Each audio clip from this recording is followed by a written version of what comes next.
Mr. McMillan, would you like 30 seconds more? Allow me to introduce myself.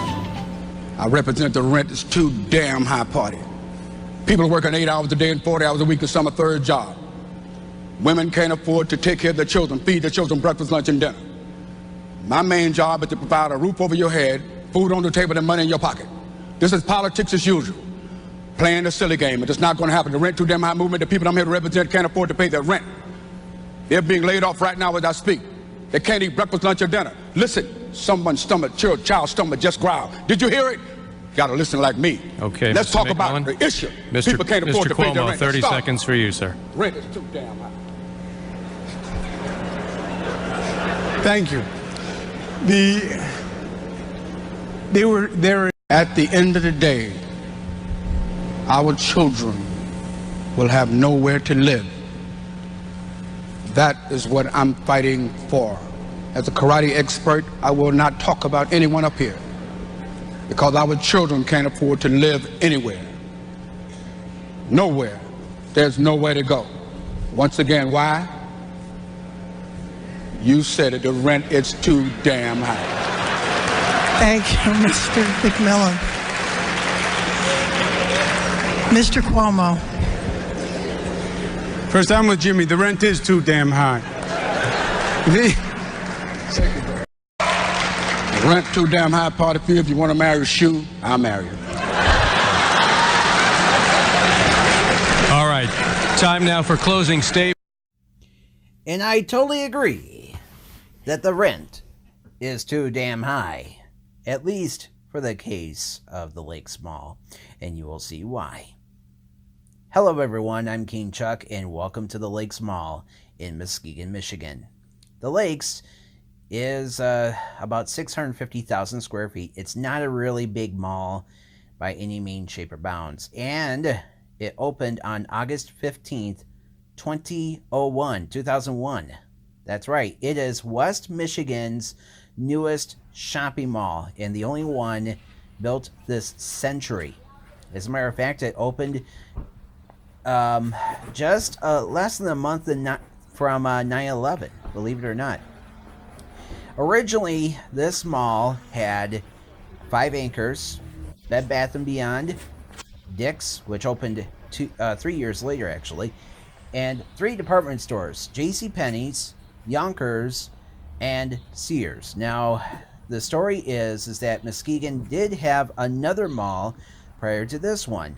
It was the old Muskegon Mall in downtown Muskegon, which opened in 1976. There was a lot of controversy surrounding the Muskegon Mall due to the fact that they tore up a huge chunk of downtown Muskegon to build this mall, and it was only 500,000 square feet. It wasn't a big mall at all.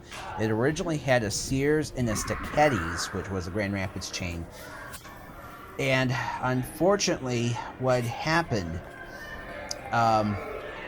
was the Stachetti's eventually closed after Muskegon Mall closed when in 2001. There was only a few stores left in the old Muskegon Mall when the Lakes opened in 2001. And the problem with this, I actually went to the Muskegon Mall back in I want to say it was 1995 or so. It was 95. And the reason why was because, I lived in northern Michigan at the time, and my father and I had joined some greyhound club. We had a pet greyhound dog named Salty, who we loved dearly. She was a sweet and caring dog, very friendly. She died a year later from Cushing's disease, and we think she got it from when another dog attacked her, a German Shepherd who lived right next door. So anyway, this mall opened in 2001, and it's done pretty well since its opening until recently. And as you can tell to your right, this was an abandoned Hollister. That was, I keep calling it Aeropostale, but I think it's Aeropostale. Of course, they went bankrupt and they closed a lot of their smaller stores. And to your left, momentarily, you'll see an abandoned PacSun, which became something else. Now, the story is that not too long ago, a couple of things happened to the mall that really hurt them. The company that owned the mall for many years, CBL and Associates, sold it to a firm from New York State called Namdar, and Namdar has had kind of a mixed bag of success with their malls. And to your right, there is the Glove, which was that's the former PacSun right there. The Glove is actually they're based out of Pentwater, which is over by Ludington and Manistee, little coastal community. And the story is that I actually bought a shirt there, and I talked to the lady there, and she said that the problem the mall has right now is the occupancy rate is falling due to Sears and Yonkers bankruptcies and them leaving the mall.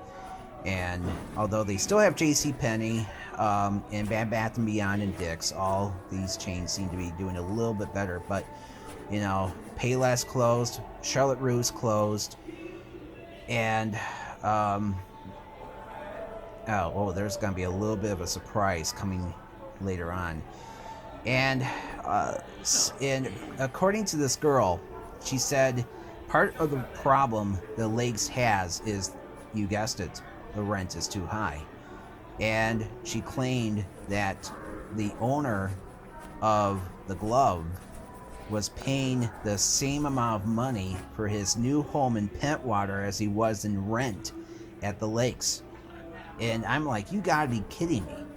You know, here's the thing. I think if you're a mall owner, you need to give tenants a reasonable rate so they could stay and have a nice full mall.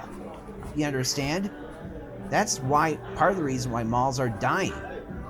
And, you know, because you gotta learn how to compete, man. Seriously, man.